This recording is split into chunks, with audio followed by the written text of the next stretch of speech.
మరో breaking news చూస్తున్నాం. Liquor policy scam లో తన అరెస్టు అక్రమమని, నిబంధనల ఉల్లంఘనే అంటూ ఢిల్లీ సీఎం అరవింద్ కేజ్రీవాల్ సుప్రీంకోర్టు తలుపు తట్టారు.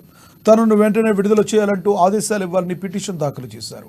ఇవే అంశాలతో ఢిల్లీ హైకోర్టులో దాఖలు చేసిన పిటిషన్ మంగళవారం విచారించిన కోర్టు కేజ్రీవాల్ అరెస్టులో ఎలాంటి అతిక్రమణలు జరగలేదని తేల్చారు. ఆధారాలు ఉన్నాయంటూ ఎన్ఫోర్స్మెంట్ డైరెక్టరేట్ చేసిన వాదనతో ఏకీభవించింది. కేజ్రీవాల్ అరెస్టు సక్రమమేనని పేర్కొంటూ ఆమ్ ఆద్మీ పార్టీ చీఫ్ పిటిషన్ను కొట్టేసింది. దీనిపై ఆ పార్టీ నేతలు స్పందిస్తూ ఢిల్లీ హైకోర్టుపై తమకు గౌరవం ఉందని, అయితే తాజా తీర్పును మాత్రం ఆమోదించబోమని చెప్పారు. హైకోర్టులో చుక్కెదురు కావడంతో కేజ్రీవాల్ సుప్రీంకోర్టును ఆశ్రయించారు. బుధవారం ఈ మేరకు కేజ్రీవాల్ లాయర్లు అత్యున్నత న్యాయస్థానంలో పిటిషన్ దాఖలు చేశారు. పార్టీ రాజ్యసభ సభ్యుడు సంజయ్ సింగ్కు సుప్రీంకోర్టు ఊరట కల్పించిన విషయం గుర్తు చేస్తూ ఢిల్లీ సీఎం కేజ్రీవాల్కు కూడా సుప్రీంకోర్టులో ఊరట లభిస్తుందని ఆశాభావం వ్యక్తం చేశారు.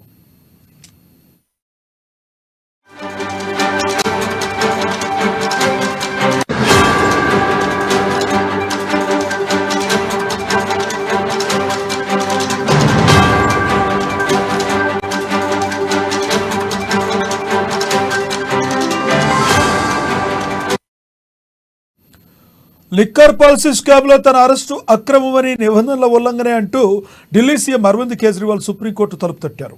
తనను వెంటనే విడుదల చేయాలంటూ ఆదేశాలు ఇవ్వాలని పిటిషన్ దాఖలు చేశారు.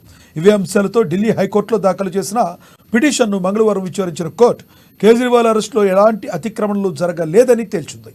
ఆధారాలు ఉన్నాయంటూ ఎన్ఫోర్స్మెంట్ డైరెక్టరేట్ చేసిన వాదనతో ఏకీభవించింది.